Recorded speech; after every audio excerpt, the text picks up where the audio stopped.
Alright guys, today is a big day. We got Cameron Black out here, we got the Addicted crew. They're an up and coming YouTube channel. We're trying to help them out, bring us on our channel. So basically Cameron hit us up. They went diving with Damien yesterday and he said he knows a couple snags, so we're out here a little upriver than where we usually dive. We've never done this area before. We just got put on the snag. We're gonna get to work. He said he got about 3-4 snags, so it seems like we got a lot of work to do. So see you guys in the water. Nope, there it is right there. So it's, see it? Oh yeah. All in that thing. It's off to our left over here, but I'm just gonna spot lock us right here. Figure out which way the current's going, and then look, I got it right here on the side imaging too. It actually popped on the right side. If it's behind us and we have gear, it'll be better for us to drift right to the boat, dump it, and swim back. It's what's gonna happen is this boat's gonna freaking swing back, and then I'm gonna lose. It's better to tie up. Yeah, go down with the tie a float on it. Okay, yeah. So if someone wants to just go get it, it's 60 feet. It's 60 feet right now, right towards that white buoy. If you want to go get it, and then once you do that, I'll orient to you guys if you want. But see, what's important is having that spot lock, because once you find something, you can just stop. That's what we need on the Zodiac. Yeah. Little front motor. But if someone goes and puts a mark on it, and make sure it's worth staying on, I know I lost like 3 flashers on it, so like, it's a nasty one. Sean, look at this. Whole school of salmon still.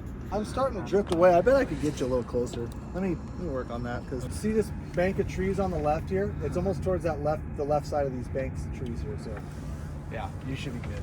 Oh, okay. All right, we're down 50 feet. Are you buzzing? I'm just hoping that like someone knows how to use this technology to make this easier, because it's so difficult to find these things. Oh, this is as easy as it gets. This is our easy. You're right over the top of it right now. Go down, straight down. Dive, dive, dive! This is him. And he should already be seeing it. That's funny. There it is. It's like, That's wild. Yep, he's already on it. That's wild. Cool. is he coming out? Yeah. He's got bubble. That's the kind of live footage we need. Is it like I'm talking? Yeah! God, this thing's a Christmas tree. I can see flashers right now. Diver down. Look at this, guys. The first grab. That's what I like to see right here. That duo snap, exact duo snap, and then all my leaders get tied with the small duo snap up front. I can pull a leader spool right out here and show you like this whole freaking setup. So Cameron is convinced we just pulled out his flasher. This is one of my 3 flashers that is on that, and it was sitting right on top, so maybe I was trolling a little too suspended. All right, we're getting in the water. Welcome back underwater, and like always, thanks for tuning in. I gotta say right off the bat, this is my favorite video I've filmed so far, and just the best day of diving we've had ever. Probably because it was just so productive. We nailed snags hard. Each snag was super rich and loaded with quality stuff, and it was just so easy to find them. Filming with the Addicted crew and having Cameron Black and his knowledge of the river and the location of the snags, and plus all his electronics that he knows how to use really well, made a day and night of a difference from how we usually run operation on these things. So back to the video. As you guys could tell, this is a log or tree of some kind coming out of the sand, and it's about 40 feet tall. The bottom here is 50 and the top of the log is 10 feet below the surface. So this log is about 40 feet. It's absolutely massive. It's the biggest one we've ever seen. And what we're trying to do here is we split the snag in half. This is a top section, and there's another whole bottom section below this. And Damon and Derek, I'm on film duty here. They're trying to take this thing up as a whole. While I was up in the boat filming, they were diving, snipping away, basically trying to free this whole thing up and try to pull it all in one piece with the gill net, with everything. And this just helps make everything so much smoother. Does someone need to go down there and cut? Because I could go down there right now. I don't think so. I think it's free. It's free? Try pulling it off.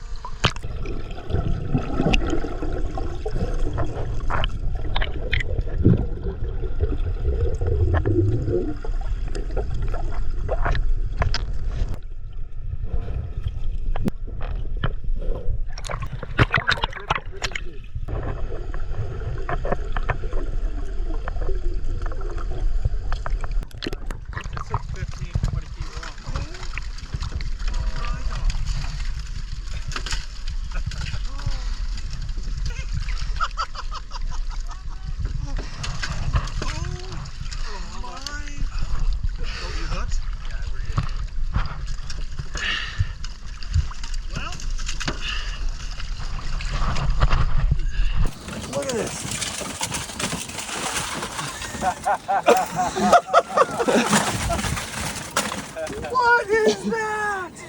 Camera's buzzing off the flashers. That is insane. Are you sure you don't want to dive?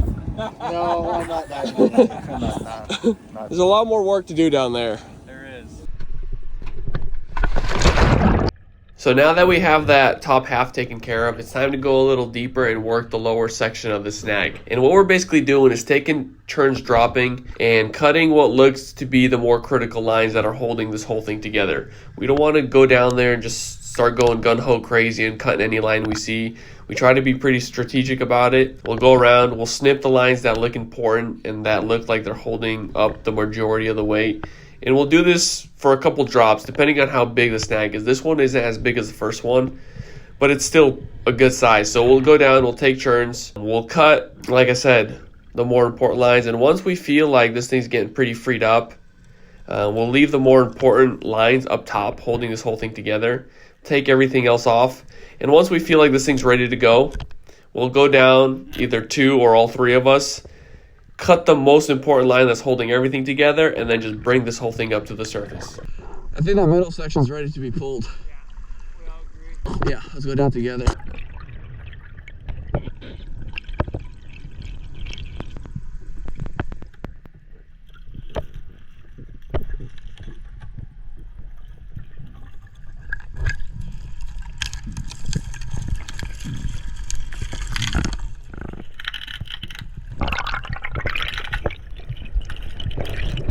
What happened? It broke off. And fell off?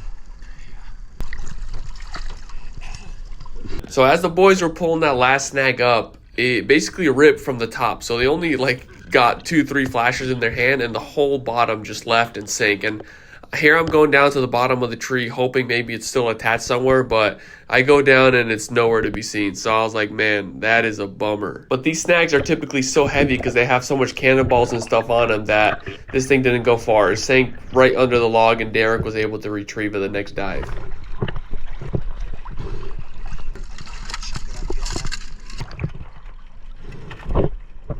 Nice work, D. That was a long swim up. Long swim up. What were you at? 50. Yeah. Where's the spinner you found that's yours? Right here. 100%. That's funny. You paint these? Yeah. Yeah, and the clear coat that I have, if I leave it get way too wet for too long, that I use turns that way. Like if I already cut the top mono bumper off of it. I guarantee That's your flasher. That was my flasher from a month Got ago. So this snag we were pulling up, and halfway through it ripped off and that whole thing sank. And yeah, I took a drop to what seemed like the bottom, didn't see it. Damien didn't see it. Derek went down to the sand and it was 15 feet behind the log. And he pulled that thing up from 50 feet up. Coming up, watching the pole, it's like being on a treadmill, just the pole's not moving. I'm just like, yeah, you swam that all the way up in I the know. current. And then I was calling for help when I hit the surface and Cameron's nobody like, heard me. he's yelling for help. I was like, why? I didn't hear help. You can't imagine why though. You only have about 20 of these things freaking locked up Yeah, on that's that sucker. 20 pounds right there. These things catch so much drag too. Oh yeah. Feeling that? Even the flashers create so much drag underwater. You know, like when you have a couple in your hand and you go for a dive and you have to hold them straight or they'll like. It's manipulating your dive, yeah. How long did that take? We got another log. Spot number 2. Electronics for the win. Yeah, boy. You're about as good as yeah. Where'd he go? There they are. He's gonna drift into it. He's gonna drift into it. 3, 2. That's 1. sick. Let's see if he bounces off it. Oh yeah, he's on it. He's on it. Van Well, on. hopefully he's not against it. Van on. 3, 2, 1. There you go. Loaded? Hey.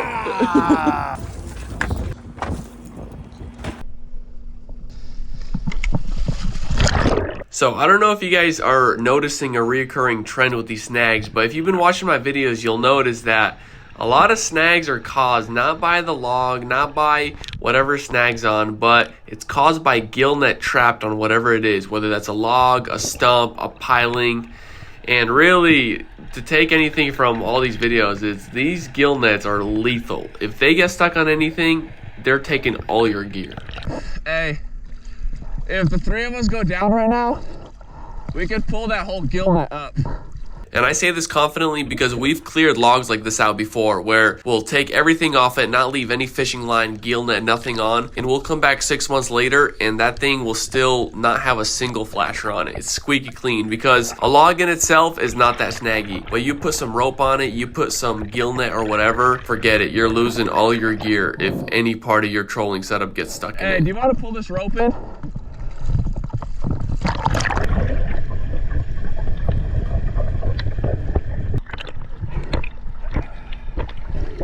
You could gaff this. Oh, there's more. Oh, wait, there's more. There's more below. There is. So here's another great example of what I was just saying. This is that same log. We got that top section off. Now we're doing the lower one. And as you can tell, no other part of this log has any snag on it, but the part that has the gill net wrapped on it, obviously that's where all the flashers are and everything else. So just goes to show, gill net is a killer for fishing gear. And not to mention, this stuff is super hard to deal with underwater. You're working with thousands of little lines intertwined, tangled in fishing hooks and flashers and weights, and it's such a mess. That's why pulling these things off as a whole just makes everything way easier. But in general, like we've messed with a couple of gill nets that they're such a brutal mess, and they take us hours and hours of just non-stop diving and taking drops, cutting, slicing to get these things freed up. It's crazy.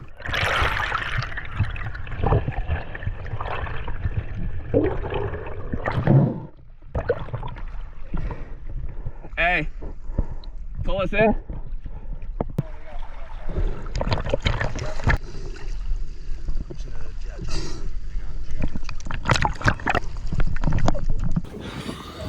So that second spot was more gill net than it was anything else. Yeah. But a couple nice flashers. Some freshes. Look at this one too. Got the Christmas penny dropper special. We're gonna need a bigger tote. Yeah, you gotta bring bigger totes. We popped it in, Vlad? Oh yeah. Spot number 3. We got one last snag to hit. The boys are frothing. I'm thinking this is what I'm seeing. So I'll say this again because it was such a luxury, but you have no idea how nice it is to take drop number 1 and find the snag you're looking for first drop every single time. Because we've literally went out and had pins of snags and still have spent 3, sometimes even 4 hours looking for one snag in an area we know that it's in there somewhere. But when you're dealing with visibility like this, the GoPro makes it look a little better than it is, but it's not that great down there. Plus with currents, it's really hard to find these snags sometimes, like really hard. So for us to take first drop and find a snag each time was such a luxury this day, and the boys were buzzing just off that. we have 250 flashers so far. Dude, it's crazy.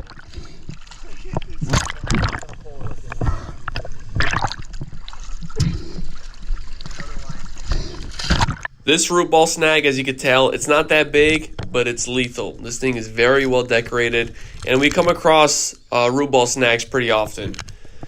These things will just catch all your gear and you're never getting it back. They're deadly. So we made quick work of it, and we hit one more spot after this, but it wasn't anything productive. We got a couple flashers off it. It wasn't a big snag in general. So I didn't even include it in this video, but you'll see we count up how much we got at the end of this video. It's pretty impressive work, I will be honest, for only being out there for like 3-4 hours. Incredible work, I will say. And Addicted Fishing, they are making their own YouTube video out of this day, so go ahead and check their channel out. I don't know when that video is dropping, but I'm sure it'll be sometime soon. And yeah, we had a blast. It was a great day, great experience, very short, sweet, and to the point. Absolutely nailed these snags, cleaned up the river really well, cleared up all the snags we came across. So I'm stoked we're able to do what we love, get our rivers cleaned up, and also get those nasty snags out of the water.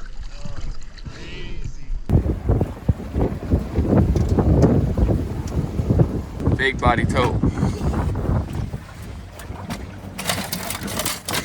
Alright boys, so we're with the Addicted crew today, and they said they could put us on some snags. and they definitely put us on some snags. We know where they live.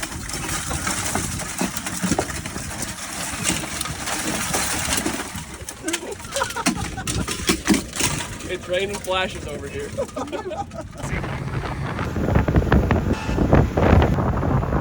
We're back at harbor. The tote is loaded. I'm guessing we have close to 200 flashers in there and a lot of good ones too. So it's a good day. I'm gonna guess 175. 175. 205. 205. How much flashers do you think is in there? 200. 200? We got flashers. We got flashers. $10 a flasher. $10 a flasher. Oh. All right. So, boy does not care about back pain. So we got Cameron his 3 flashers back from that one snag, and he swears they're all 3 his. They're rigged my way with 2 of my custom painted spinners, so at least for sure 100% 2 of them, probably 90% third. Well, that's what we like to see. You brought my babies. You brought my babies. All right, well, thanks for taking us out, Cameron. Yeah. That was fun. All right, boys, we just did the official count. We've been plugging at this horrendous snag for about 3 hours now. Damien just did the count of everything we got from yesterday. We're still mathing it out. It's gonna be complicated. So It's Damien's first day of the math class, so give him a second. Be patient. But the garage is full chop shop. Full chop shop. This thing's out of control, dude. 208. It's not PB. So we have 208 flashes from yesterday. Our personal best record is 228, but there's a lot more clean flashers yesterday.